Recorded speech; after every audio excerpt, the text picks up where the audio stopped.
하나님께서 우리에게 주신 하나님의 말씀은 누가복음 14장 23절입니다. 다 같이 한 목소리로 받들겠습니다. 시작. 주인이 종에게 이르되 길과 산을 가로 나가서 사람을 강권하여 데려다가 내 집을 채우라. 아멘.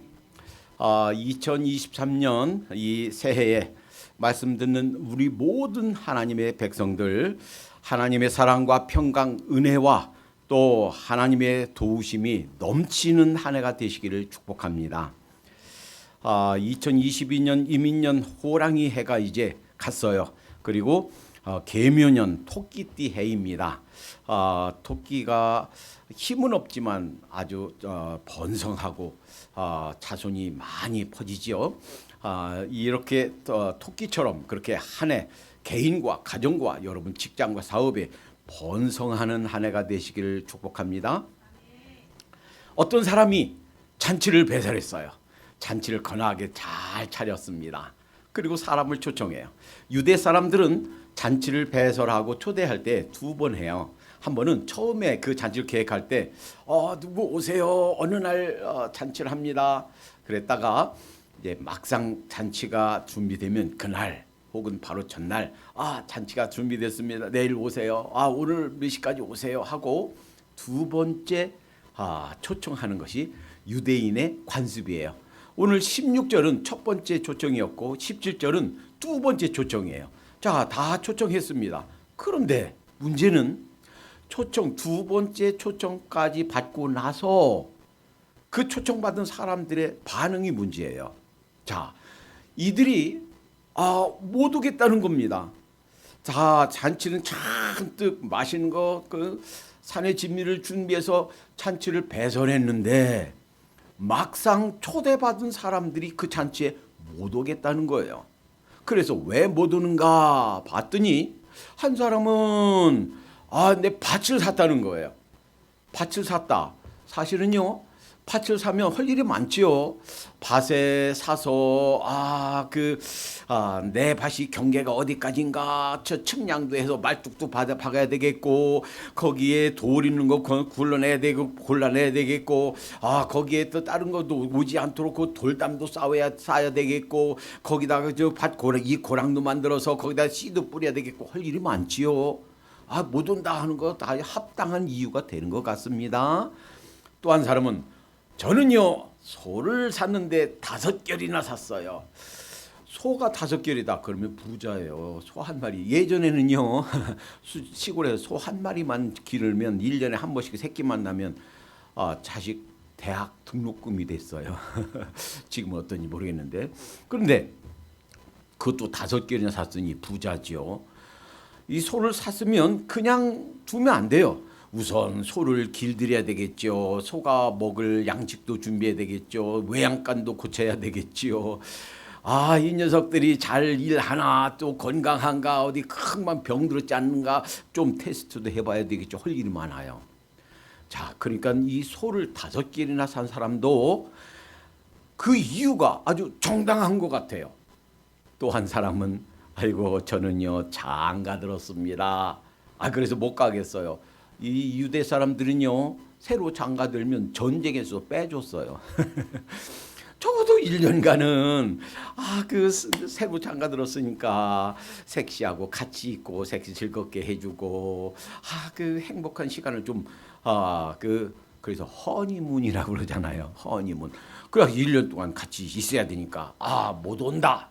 아주 정말 합당한 그런 이유가 되는 것 같습니다. 그래서 거절했어요.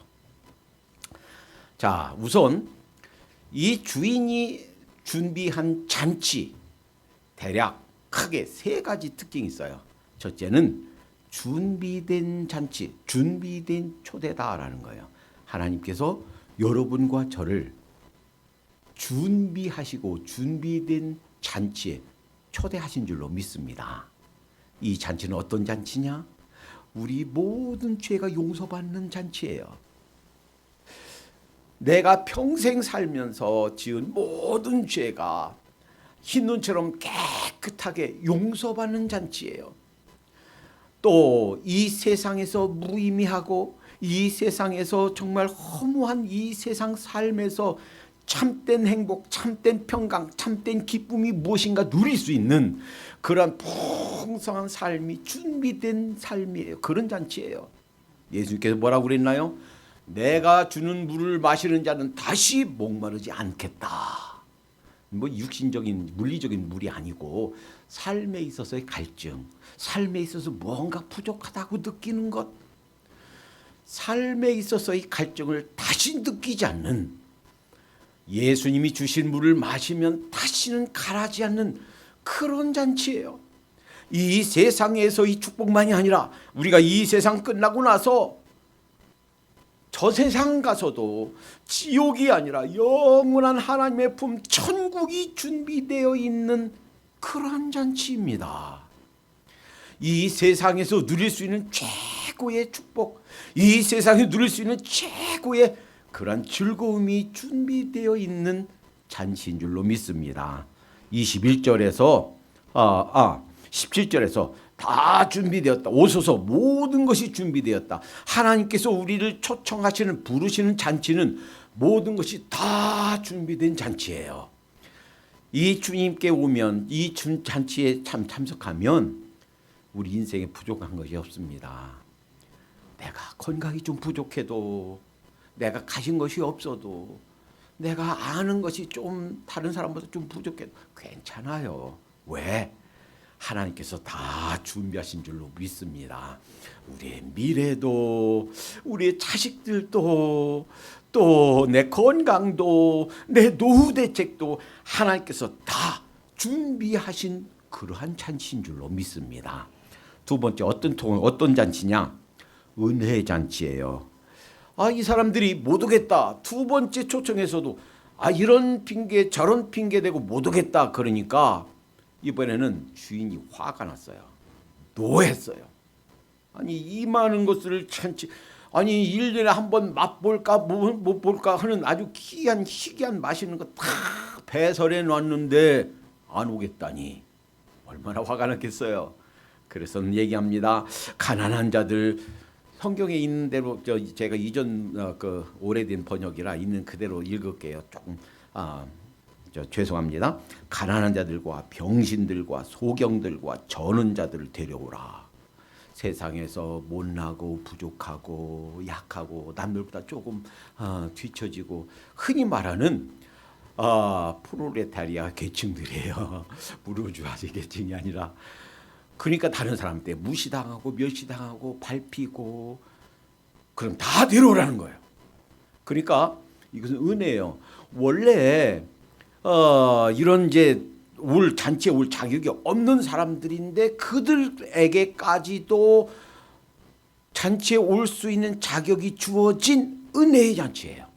사실은 여러분과 저는요, 이 큰 하나님의 은혜 받을 자격이 없는 이방인입니다. 사실은 유대인들은요, 이 세계에는 두 계층이 존재한다. 하나는 유대인, 하나는 유대인이 아닌 이방인, 이렇게 나눠요. 그들 개념에 우리는 이방인에 속한 사람이에요. 그러나 하나님의 은혜는 누구에게나 똑같이, 유대인이든 이방이든 여러분과 저에게 똑같이 주어진 줄로 믿습니다. 얼마나 큰 은혜인지 모르겠어요. 이 잔치는 은혜의 잔치예요. 누구나 올 수 있는 세상적인 자격, 세상에서 어느 회사에 가기 위해서 이런 자격, 그런 자격 아무것도 없어요. 그냥 뭐만 있으면 되는가? 우리 마음속에 순수하게 예수님을 모셔드리면 되는 거예요. 얼마나 감사합니까? 또한 특징이 있어요. 이 잔치는요, 언제까지도 계속 열려있는 잔치가 아니라 끝나는 순간 더 이상 안 돼, 더 이상 못 들어와 하고 초청이 끝이 있는 잔치예요. 24절에 보니까 전에 청하였던 그 사람은 하나도 내 잔치를 맛보지 못하리라. 그러니까 우리가 하나님께서 초대하시는 이 초대에 반응할 수 있는 기회는 우리가 이 세상의 육체적 생명을 입고 있을 때뿐이에요. 이 세상을 떠나는 순간 그 초대에 내가 반응할 수 있는 기회는 영원히 사라집니다. 이제 이 잔치, 주님께서 초대하시는 이 잔치는 언제까지는 열려 있는 것이 아니고 어느 순간인가 예수님께서 재림하시는 순간 아니면 어느 순간인가 내 인생의 육체적 생명이 끝나는 순간 닫히는 더 이상 열려있지 않은 한계가 있는 문이 닫히는 그러한 초대가 있는 잔치다라는 거예요. 여러분 때로는요 이제 여러분과 저를 주님께서 초대합니다. 초청하십니다. 큰 잔치 정말 모든 것이 다 준비된 완벽한 잔치를 주님께서 배설하시고 여러분과 저를 초대하신 줄로 믿습니다. 어떤 분에게는 구원의 초대가 될 수가 있어요. 구원받아라. 하나님의 아들이 되라. 하나님의 딸이 되라 하는 잔치예요. 그런 초대예요. 여러분 이 주님께서 우리에게 큰 축복을 주시는 그 축복 중에 하나는 기도할 때 응답해 주시겠다. 여러분 우리가 기도할 때 응답해 주신 거 믿습니까? 아멘. 우리가 기도할 때 응답해 주신 우리 하늘 아버지가 계시다. 얼마나 큰 은혜인지 몰라요. 세상 아버지는 우리가 기대한 만큼 그렇게 능력이 없을 수도 있어요. 내가 원하는 거 해주지도 못하고 경제적으로 또는 뭐 어떤 실제적인 어떤 도움에 있어서 세상 아버지는 나를 도와주지 못할 수도 있어요. 그러나 우리의 하늘 아버지는 못할 것이 없는 분인 줄로 믿습니다. 안 가진 것이 없는 줄로 믿습니다. 우리가 기도한 모든 것 다 들어주시는 그러한 능력 있는 만군의 주 여호와 하나님이신 줄 믿습니다. 그런데 왜 우리가 기도할 때 응답해 주시는가? 왜 그래요? 단 한 가지 이유예요. 내가 하나님의 아들이기 때문에, 내가 하나님의 딸이기 때문에, 하나님과 나와 맺어진 관계 때문이에요. 옆집 애가 와서 아저씨 나 돈 1,000불만 주세요. 왜 너한테 1,000불 줘? 니네 아빠한테 얘기해라. 안 그러겠어요? 그런데 우리가 하나님께 기도하고 응답받을 수 있는 자격, 그 이유는 단 하나. 하늘아버지가 내 아버지세요. 시편 23편에 다윗이 고백한 것처럼 하나님이 나의 목자시니, 하나님이 나를 책임지신단 말이에요. 하나님이 나를 돌보신단 말이에요. 하나님이 나의 방패 되시고, 하나님의 나의 산성 되시고, 나를 둘러 진치시고, 나의 모든 필요를 채우시고, 위험에서 막아주시고, 하나님께 나와 동행하시고, 힘들 때마다 한 걸음 한 걸음 나와 동행하시고, 너무 힘들 때는 나를 번쩍 안고 가신 분이 우리 하늘 아버지이신 줄 믿습니다. 이 축복을 주시겠다는 거예요. 그러니 2023년도에는 구원회로 초대하시는 이 초대에 주저하지 말고 물러서지 말고 우리 마음을 활짝 열고 주님을 받아들이시도록 하십시다.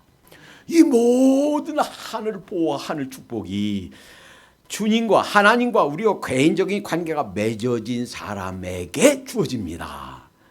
이거 위에서 아이고 뭐 10년 동안 화장실 청소해야 된다 그런 자격이 없어요. 아이고 10년 동안 저 시내 저 홈리스들 거지분들을 위해서 점심 대접해야 됩니다. 그런 거 없어요. 우리의 행실, 우리의 공로, 우리의 착한 행위로 되는 것이 아니고 단지 무엇을 하면 마음을 열고 받아들이면 돼요. 주님, 십자가에서 이루신 모든 그 은혜가 바로 저를 위한 것이었군요. 제 마음을 엽니다. 저에게 들어오세요. 초대에 응하기만 하면 돼요. 주님을 꼭 모셔드리는 2023년이 되도록 하십시다. 어떤 분들에게는 헌신의 초대가 될 수 있어요. 때로는요, 하나님께서 우리에게 이렇게 말씀하십니다. 주께서 쓰시겠다라. 예수님이 이제 마지막 이제 십자가에 못 박혀 돌아가시기 위해서 이제 입성하시면서 이제 동물을 타고 가야 돼요. 그런데 큰 말 타고 가는 게 아니고 왕으로서 말 타고 막 저벅저벅 위험 있게 가야 되는데 말이 아니고 나귀는 말에 비하면 애기예요. 조그만해요. 근데 애기도 그 나귀도 어른 나귀가 아니고 새끼 나귀예요. 그런데 그나마도 주님께 뭐라고 그러시면 저기 가면 낙이 새끼가 있을 건데 끌어와라. 주인이 너 그 낙이 왜 끌어가냐 물으면 주께서 쓰시겠다 하라 한마디 하셨어요. 실제로 쟤들이 가니까 낙이가 있어요. 낙이를 끌어가니까 여보시오, 왜 남이 낙이를 끌어갑니까? 주께서 쓰시겠답니다. 그랬더니 아무 소리 안 해요. 그래서 그 낙이 타고 입성했습니다. 그 낙이는 참 힘들었겠지요. 새끼 낙이가 예수님이 풍채가 저보다 좀 작고 호리호리했을 거예요. 그렇지만 그래도 어른 아니에요. 낙이 새끼가 어른을 태우려니까 얼마나 힘들겠어요. 피쩍피쩍. 그런데 이것이 우리 삶에서도 주님께서 요구하신단 말이에요. 주께서 쓰시겠다 하라. 때로는 우리의 시간을 쓰시겠다 합니다. 우리의 물질을 쓰시겠다 합니다. 우리의 은사를 쓰시겠다 합니다. 내가 할 수 있는 거 크고 쓰시겠다 합니다. 내가 주님 위해서 내가 내 노후에서 잘 간수해 놓은 거 그것마저 쓰시겠답니다. 그런데 그것을 기억하십시다. 하나님에게는 공짜가 없는 줄로 믿습니다. 때로는 우리의 것을 쓰세요. 가져가세요. 그런데 하나님께서 그걸 가져다 쓰시면 결코 그걸로 끝나지가 않아요. 하나님께서 반드시 갚아주시는 줄로 믿습니다. 베드로가요, 처음 예수님께 부름받을 때 다른 복음서에는 그렇게 자세하게 설명하지 않았는데 누가복음 4장에는 자세히, 아마도 누가가 의사이기 때문에 그 관찰력 그리고 그 묘사하는 것이 아주 좀 세밀했던 것 같아요. 그 장면을 자세히 묘사합니다. 이 어렸을 때부터 베드로는 고기 잡는 데에 잔뼈가 굵었어요. 그래서 고기 잡는 데에서는 누구랄 거 없이 누구보다 못지않게 고기 잘 잡아요. 그런데 밤새 그물을 내는데 하나도 못 잡았어요. 빈 배로 돌아왔어요. 주님께서 그 배를 잠깐 쓰십니다. 사람들이 막 모여들으니까 그 배에 올라가서 잠시 이렇게 물에서 띄워서 가르치십니다. 저것 하늘나라에 관한 거 가르치시고 그리고서 말하는 거예요. 깊은 데로 가서 그물을 내려라. 이 갈릴리 바다는요, 그 위에 헬몬산에서 만년설이 녹아서 흘러서 쫄쫄쫄쫄 신화가 돼서 요단강으로 흘러 들어옵니다. 그러니까 만년설이 녹아서 흐르니까 그 물이 아주 차가워요. 그래서 이 가운데는, 깊은 가운데는 차가운 물이기 때문에 물고기가 없습니다. 대신 그 갈릴리 바다라고도 하고 호수라고 하는데 너무 크니까 바다에서 일어나는 모든 현상 다 있어요. 뭐 폭풍도 있고 파도도 있고 다 있어요.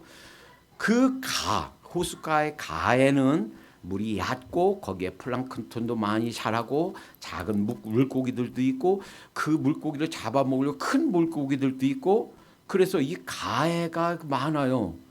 깊은 데는 물고기가 없어요. 그런데 주님께서 그 빈 배를 빌려 쓰시고 나서 깊은 데로 가서 그물을 내리라 하는 거예요. 이해가 안 되죠? 깊은 데는 고기가 없는데 베드로가 말합니다. 내가 밤이 맞도록, 그러니까 밤새 그물을 내렸는데 공쳤어요. 하나도 못 잡았어요. 그렇지만 주의 말씀에 의지하여 그물을 내리리다. 하나님 말씀에 순종하면, 주님께서 하라는 대로 그대로 순종하면 축복이 있는 줄로 믿습니다. 그래서 그대로 내렸어요. 그랬더니요, 거짓말처럼 배가 얼마나 그물에 배가 그 고기 가득 찼는지 한 배로서는 더 이상 실을 수가 없어요. 친구에게 얘기합니다. 여보시오, 도와주시오. 나 혼자 안 되겠소. 그래서는 두 번째 배가 왔는데 두 번째 배도 가득 찼어요. 무엇입니까? 그 빈 배를 잠시 빌려서 쓰시고 나서 그 쓰신 배값을, 삭슬 치르신 줄로 믿습니다. 잠시 배를 빌려서 빈 배를 쓰시고 그 위에 올라가서 가르치고 나서 하나님께서 갚아주신 거예요. 여러분과 저에게 이것을 쓰시겠다 하면 그거 그냥 우리 거 그냥 남은 거 가져가려고 그러는 것이 아니라 하나님께서 더 큰 축복으로 주시기 위한 통로로 쓰시기 위함인 줄로 믿습니다. 열왕기상 17장에 보면 기가 막힌 사건이 나와요. 엘리야 때 가뭄이 들었습니다. 3년 6개월간 비가 안 왔어요. 그러니 시내가 말라서 물도 구하기 어렵고 양식도 그 흉년이 들어서 양식도 살 돈도 없거니 와 돈이 있어도 양식 살 수가 없어요. 과부입니다. 과부는요, 과부만 알아요. 얼마나 그 서럽고 힘든지. 저희 큰 누나가 40대에 일찍이 과부가 돼서 이제 거의 80이 됐습니다. 제 가까이에서 멀리에서 그 누나의 삶을 바라보면서 과부로서의 삶이 얼마나 서럽고 힘들고 눈물 나는 것인지. 이 과부가요, 이 흉년이 들었으니까 먹을 것이 없지요. 마지막 남은 거요. 이제 통에 가루가 조금 있어요. 이제 병에 기름이 조금 있어요. 아들하고 그 과부가 힘겹게 사는 것도 서러운데 먹을 것이 없어서 마지막 그거 먹고 이제 죽어야 되겠다라고 생각하고 있었는데 엘리야 선지자가 와서 그거 자기 달래요. 음식해서 그거 만들어서 나한테 가져와라 하는 거예요. 아마도 저희 성도님 가운데 그런 분 있으면 제가 성도님의 그런 부탁 못할 것 같아요. 하나님 지하셔서 하나님 꼭 그래야만 됩니까? 저는 아마 잘 못했을지 몰라요. 그런데요, 이 엘리야가 그 한 줌 마지막 남은 식사를 자기한테 가져오래요. 참 엘리야도 지독하지만 그 과부도 참 지독한 신앙이에요. 그걸 만들어서 엘리야한테 갖다 바칩니다. 그게요, 하나님이 무정하신 분이 아니라 그거 과부의 마지막 한 끼 남은 거 그거 뺏어가려고 하는 것이 아니라 하나님께서 그 과부에게 축복 내려주실 축복의 통로를 만드시기 위함인 줄로 믿습니다. 그거를 바쳤더니 어떻게 되는 줄 아세요? 그 통에 가루가 퍼내오면 또 생기고 퍼내오면 또 생기고 마르지 않는 거예요. 그 병에 기름이 다 쓰면 또 생기고 다 쓰면 또 생기고 또 차고 또 차고 또 차고 마르지가 않는 거예요. 하나님께서 우리에게 헌신의 이 초대를 할 때에는 그것이 어떤 종류의 무엇을 향한 헌신이든 간에 우리가 아낌없이 주님께 드릴 때 하나님께 그냥 뺏어가고 마는 것이 아니라 채워주시기 위한 하늘나라 통로를 만드시기 위함인 줄로 믿습니다. 그것이 어떤 헌신의 초대이든지 간에 아낌없이 주님께서 원하시면 드리도록 하십시다. 그 나귀의 주인처럼 주께서 쓰시겠다라고 하실 때에 아낌없이 하나님께 올려드리도록 하십시다. 자, 이제 하나님께서 이거를 가르쳐 주십니다. 이 잔치 연주인이요, 화가 났어요. 진노했어요. 이것이 하나님의 심정이에요. 그리고서 자, 나가서 산을 가로 나가서 사람을 강권하에다가 내 집을 채워라 하는 거예요. 이때 내 집은 하나님 나라입니다. 하나님의 집이에요. 물론 이 하나님 집과 교회가 완전히 똑같이 동일시할 수는 없어요. 그러나 보이지 않는 하나님의 나라, 하나님의 집, 이것에 보이는 형체가 교회예요. 그러니까 교회를 채우는 것은 그것은 곧바로 하나님의 집, 하나님의 나라를 채우는 한 방편이 됩니다. 2023년도에는 이 말씀에 순종해서 아직도 주님을 알지 못하는 자들, 아직도 주위에 교회를 정하지 못한 자들, 하나님의 집에서 떠나 있는 자들 강권하여 이것을 채우시는 우리가 되도록 하십시다. 기도합니다. 사랑의 하나님 감사합니다. 우리를 위해서 하늘나라 잔치를 배설하신 것을 감사합니다. 우리를 구원회로 초청하시는 하나님의 손길에 아멘하고 우리 마음을 열고 주님의 초대에 응할 수 있도록 인도해 주시옵소서. 이렇게 저렇게 헌신해라 하라고 초청하시는 헌신에 저희들 아멘하고 순종하여 하늘에서 내려오시는 축복의 통로를 만들어 드리는 저희가 되게 해 주시옵소서. 주님께서 강권하여다가 내 집을 채워라 하셨사오니 하나님, 아직도 주님을 모르는 자들, 아직도 교회를 정하지 못한 자들 강권하여다가 하나님의 집을 채우는 한 해가 될 수 있도록 인도해 주시옵소서. 2023년 한 해에는 우리 한 삶 속에서, 우리 생활 속에서 이러한 하나님의 축복, 하나님의 손길이 넘치며 교회적으로 또 가정적으로 큰 하나님의 축복을 받아 누리는 한 해가 되게 해 주시옵소서. 예수님의 이름으로 기도합니다. 아멘.